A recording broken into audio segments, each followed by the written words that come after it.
Nobody told you what was actually happening behind the cameras. While the Pentagon was standing at podiums declaring historic victories, while generals cited missile counts and destroyed naval assets, a fully sanctioned Iranian supertanker was quietly loading 2 million barrels of crude oil at the very island American bombs had supposedly just neutralized. And while Western media was running the celebration footage on loop, Iran was pulling in roughly $140 million every single day. Not before the war, during it. This is not a story about missiles or military strategy. This is a story about money, data, and control. It's about how the world's most important shipping lane, the bottleneck through which 20% of all global oil passes, was not freed during Operation Epic Fury. It was privatized. And the question you need to be asking right now isn't whether America won or lost. The question is who holds the keys to the Strait of Hormuz today, and what they're charging everyone else to get through. Every commercial vessel over 300 gross tons is legally required to broadcast an Automatic Identification System signal, AIS. It's the maritime equivalent of a fingerprint. You can write any press release you want, you can call any press conference, but you cannot manufacture ships that aren't there, and you cannot hide ships that are. Before Operation Epic Fury launched on February 28th, 138 commercial vessels crossed the Strait of Hormuz every single day. That's roughly 100 commercial ships, oil tankers, LNG carriers, container vessels, the circulatory system of the global energy economy. The strait at its narrowest is just 21 miles wide, 2 unidirectional lanes, and through those 21 miles, roughly 20 million barrels of oil flowed daily, feeding Asia, Europe, and the energy markets of the entire industrialized world. Now here's what those same tracking systems recorded in the first 19 days of March. Not 138 per day, not 80, not 50.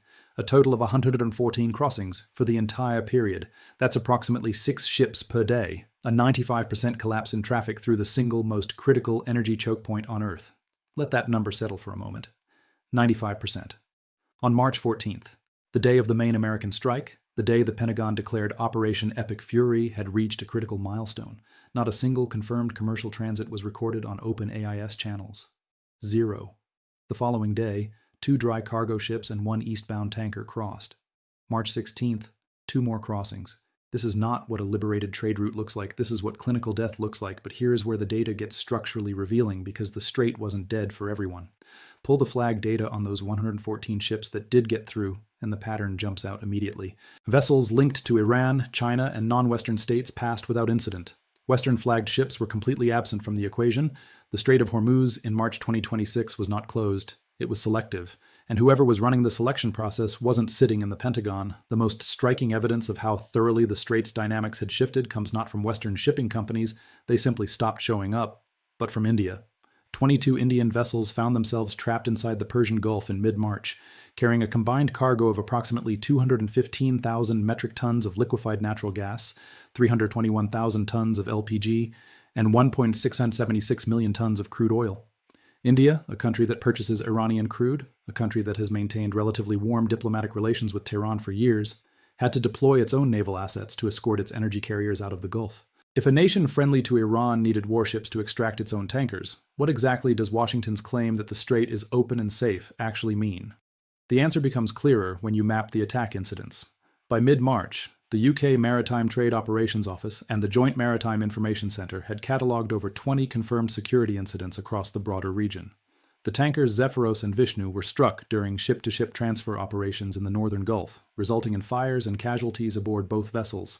The container ship Source Blessing was hit north of Jebel Ali.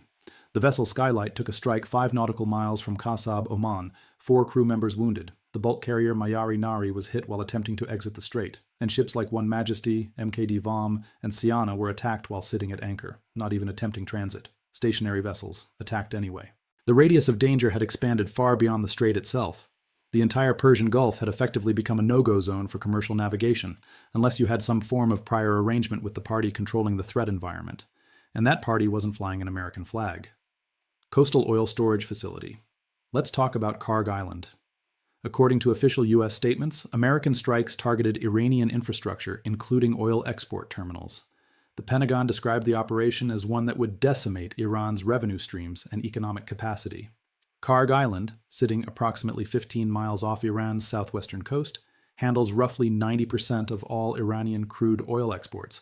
All 55 of Iran's crude storage tanks are located there. If you want to cut Iran's oil income, Karg Island is the only address that matters. Now meet the NORA, IMO number 9237539. already sanctioned, already on every Western watch list that exists. On March 15th, the day after the main American strike, this vessel loaded approximately 1.9 to 2 million barrels of crude oil at the Karg Island terminal. With its AIS transponder switched off at the narrowest point of the transit, it then sailed through the Strait of Hormuz. The infrastructure it loaded from was intact. The exports never stopped. In fact, on the morning of March 14th itself, as American aircraft were conducting the strikes that were supposed to neutralize this very facility, at least 2 tankers were simultaneously loading 2.7 million barrels at that same terminal. Whatever was hit, it wasn't the loading infrastructure. The oil kept moving. Since the conflict began on February 28th, Iran has shipped an estimated 16 to 24 million barrels of crude oil. With Brent crude prices spiking above $100 per barrel, touching $106 to $108 and hitting $120 during brief spikes, and with Iran's standard sanctions discount of $10 to $15 per barrel, Tehran is realizing approximately $90 to $95 per barrel on its exports. That translates to daily revenue of roughly $140 million, monthly revenue of approximately $4 to $4.5 billion. Before the war, when Brent traded in the 70s, Iran was earning substantially less per barrel. The war didn't decimate Iran's economy, it handed it a wartime revenue bonus. Here's the mechanism that makes all of this work, and it's more sophisticated than most people realize. Vessels crossing the strait during this conflict aren't simply running a military gauntlet and hoping for the best. They're navigating according to a pre-approved route, one that runs deep inside Iranian territorial waters, hugging the coastline. Windward Analytics recorded at least 5 ships using this exclusively Iranian coastal route on March 15th and 16th alone. Nearly all of them had previously called at Iran's Imam Khomeini port. You do not navigate through a belligerent nation's territorial waters during an active armed conflict unless you have received explicit guarantees. Someone extended those guarantees. Someone collected something in return. Simultaneously, synthetic aperture radar, a satellite imaging technology that can detect ships regardless of weather or AIS status, identified at least 8 large vessels, each over 290 meters in length, consistent with very large crude carriers or bulk ore carriers, moving through the strait with their AIS transmitters completely dark, in a zone the Pentagon claims is safe, under full American air cover. Legitimate commercial vessels in a safe waterway don't need to go dark. The only reason to turn off your transponder is that you don't want to be seen. Iran's parliament is now moving to formalize exactly what this arrangement already is in practice. Legislation championed by lawmaker Somaya Rafi and Supreme Leader Advisor Mohammad Mokhber would create a legal framework for mandatory transit fees on all commercial vessels passing through the Strait of Hormuz. They're calling it compensation for ensuring maritime security. In practice, it is the legal architecture for extracting tribute from every barrel of oil that passes through the most critical energy corridor on Earth. Mokhber stated this openly. Iran would create a new regime for the Strait of Hormuz, one that explicitly permits maritime restrictions against Western nations that have imposed sanctions. A waterway that international law designates as a transit passage available to all nations is being converted in real time into a fiscal checkpoint where Iran decides who passes, on what terms, and at what price. The de facto reality is already there. The legislation just makes it official. Capital is the most honest analyst in any geopolitical situation. It doesn't care about press conferences. It doesn't respond to presidential statements. It prices risk, actual, measurable, actuarially verified risk. And what the insurance industry did to Hormuz transit premiums after Operation Epic Fury is the clearest possible verdict on what actually happened there. Before the war, insuring a vessel for transit through the Persian Gulf carried a war risk premium of between 0.15% and 0.25% of the vessel's insured hull value. That's the cost of doing business in a tense but functional waterway. After the operation launched, premiums for so-called neutral vessels, ships without direct Western ownership, jumped to roughly 5% of hull value. Significant, painful, but manageable for those with the right relationships. For tankers with American, British, or Israeli beneficial owners, what insurers have quietly started calling rocket magnets, premiums hit 7.5 to 10% of hull value. Let's translate that into dollars. A typical 5-year-old very large crude carrier is valued at approximately $138 million. At a 10% war risk premium, a single 7-day transit through the Strait of Hormuz costs $13.8 million in insurance costs alone, before crew wages, fuel, port fees, or any other operating cost. That figure is double the historical peak from the Iran-Iraq tanker war of the 1980s, a period when hundreds of ships were physically attacked and sunk. The insurance market is saying in precise numerical terms that the current threat environment is worse than a conflict in which hundreds of ships were actually hit. Every major protection and indemnity club, Guard, Skuld, North Standard, London P&I, American Club, has issued cancellation notices for standard war coverage in Iranian and Gulf waters. Each individual voyage must now be separately negotiated at punitive rates. For Western operators, the math doesn't work. The voyage doesn't generate profit. You cannot sustain a supply chain on voyages that lose money before you've moved a single barrel. The freight market confirmed this in real time. The TD3C index, the benchmark for very large crude carrier rates on the Middle East to China route, effectively the Dow Jones of oil shipping, went into historic convulsions. Daily earnings spiked to $424,000 per vessel in early March. Then on March 16th, the rate for a single vessel collapsed to $61,569. The following day, a partial recovery back to $326,000. These are not supply and demand oscillations, these are hazard spikes. Ship owners understand that the promised naval escort is a political talking point, not an operational reality, and they price accordingly. Asian freight rates surged 842%. The cost of delivering a single barrel of crude on an Aframax tanker went from $246 to $946. For Suezmax vessels from $187 to $990. For VLCCs from $097 to $918 per barrel. Singapore's gross refining margin, one of the most closely watched indicators of whether oil is actually reaching refineries profitably, briefly touched $45 per barrel in early March before collapsing to -$5 to -$10. Not because oil disappeared, because the freight cost ate every dollar of margin and then some. And then there's polymarket, where traders bet real money on real outcomes with no political incentive to lie. As of mid-March, $27.3 million had been wagered on March oil prices alone. The market assigned a 66% probability that Brent would hit $100, a 28% probability for $120, 9% for $150, 3% for $200 a barrel. A separate contract on the number of ships crossing the strait during the week of March 17, 23 gave the highest single probability, 39%, to just 45 ships for the entire week. Before the war, that number exceeded 900 weekly crossings. Insurers refusing coverage, freight rates bankrupting voyages before they begin, prediction markets pricing in sustained paralysis. Capital has issued its verdict, and it contradicts every statement made from every government podium. Oil tanker and strait every geopolitical crisis has its profiteers. The question is never whether someone is making money from chaos. The question is who and how much. Iran's shadow fleet, the network of sanctioned, flag-hopping AIS dark tankers that has been the spine of Tehran's export infrastructure for years, has maintained continuous throughput throughout the entire conflict. Approximately 1.5 to 1.6 million barrels per day, nearly matching Iran's pre-war average of 1.7 million barrels. This from an economy that was, according to official Washington, annihilated. The supply chain works with surprising efficiency. Indian refineries, rattled by the conflict, slashed their Russian crude purchases by an estimated 40%, roughly 600,000 barrels per day redirected elsewhere. That suddenly left both Russia and Iran competing for the same primary customer, China, and the buyer has leverage. Russian Urals crude was selling at a $12 discount to Brent, Iranian light at $11 off. But here's the calculation that matters. With Brent above $100 and touching $106 to $108, Iran is realizing $90 to $95 per barrel after the discount. Before the war, when Brent sat in the 70s, that discount ate far more deeply into Tehran's margins. The war made Iran richer. There's no other honest way to say it. On the demand side, China's independent refineries, the teapots, as the industry calls them, are the primary absorbers of this sanctioned crude. They operate completely outside the formal sanctions architecture. They purchase through intermediary traders. They pay in yuan or through barter arrangements. They process crude that no Western refiner can touch without risking catastrophic regulatory consequences. The teapots don't care about Lloyd's premiums. They don't need Western insurance. They exist in a parallel financial universe that sanctions architecture was never designed to reach. The shadow fleet itself has evolved in real time throughout this crisis. The organization united against nuclear Iran tracked an unprecedented wave of flag changes during the conflict. The vessel Syrianthe operates under a false flag. Atlantis MZ, previously named Tomi, then Cagliar, is operating under Comoros Registry. Lilia switched from Marshall Islands to Cameroon. Lillian has cycled through Barbados, Vietnam, Cameroon, and Liberia in what appears to be a deliberate rotation to stay ahead of identification systems. These aren't administrative errors or clerical oversights.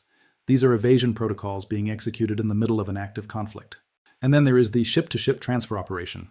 On March 3rd, the Russian tanker MV Trust conducted what analysts term a semi-dark STS operation in Omani territorial waters, rerouting from Hamria in the UAE to Shinas in Oman specifically to avoid entering the strait. It transferred sanctioned crude from the Uslugi to a vessel broadcasting no AIS signal whatsoever. The entire transaction was functionally invisible to conventional monitoring systems. This is not improvised. This is infrastructure built over years, stress-tested under sanctions, and now operating at wartime scale. The geopolitical arithmetic is stark and uncomfortable. The United States Navy is patrolling a strait through which discounted Iranian oil flows freely to China and India. European, British, and Japanese commercial operators cannot enter because Lloyd's charges them $14 million per transit. Washington has effectively positioned itself as the security subsidy for a logistics chain that exclusively benefits its strategic competitors. It is guarding a toll road it doesn't control and from which it derives no revenue, while the tolls flow to Tehran and the cargo flows to Beijing. There's a political story running alongside the economic one, and it's just as damaging. Operation Epic Fury was presented, at least implicitly, as a coalition effort, the kind of multilateral security operation that American military primacy supposedly enables and coordinates. The reality that emerged over the following weeks told a different story. German Chancellor Friedrich Merz stated formally that Berlin would not participate in military freedom of navigation operations in the Strait. No UN mandate, no EU mandate, no German ships. EU Foreign Policy Chief Kaja Kallas was blunt.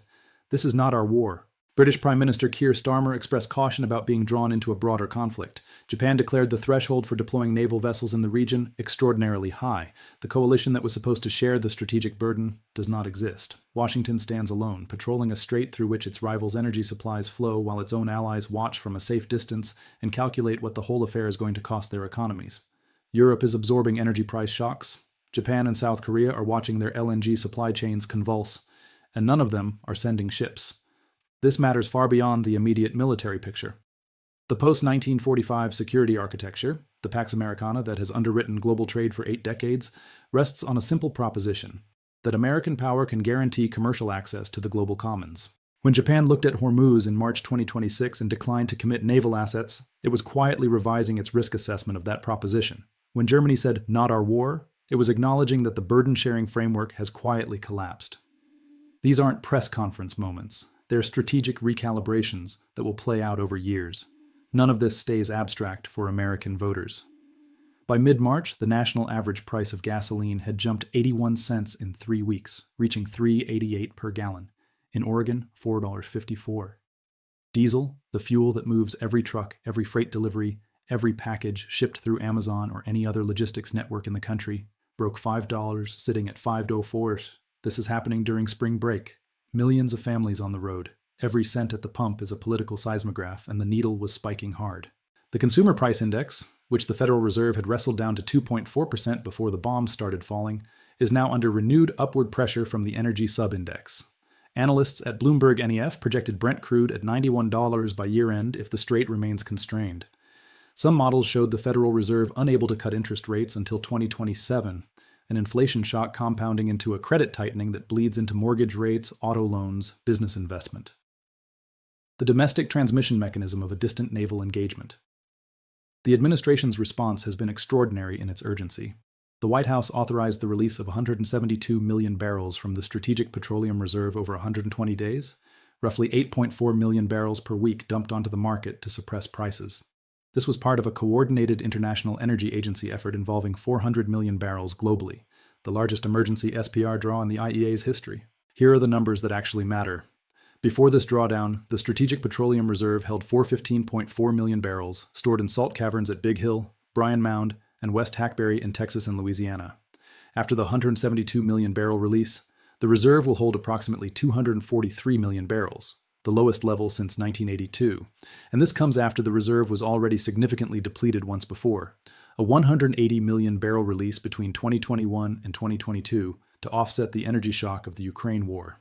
The United States is drawing down its strategic energy cushion for the second time in 4 years to buy a few months of domestic price stability. Every barrel released is a barrel that won't be available for the next crisis.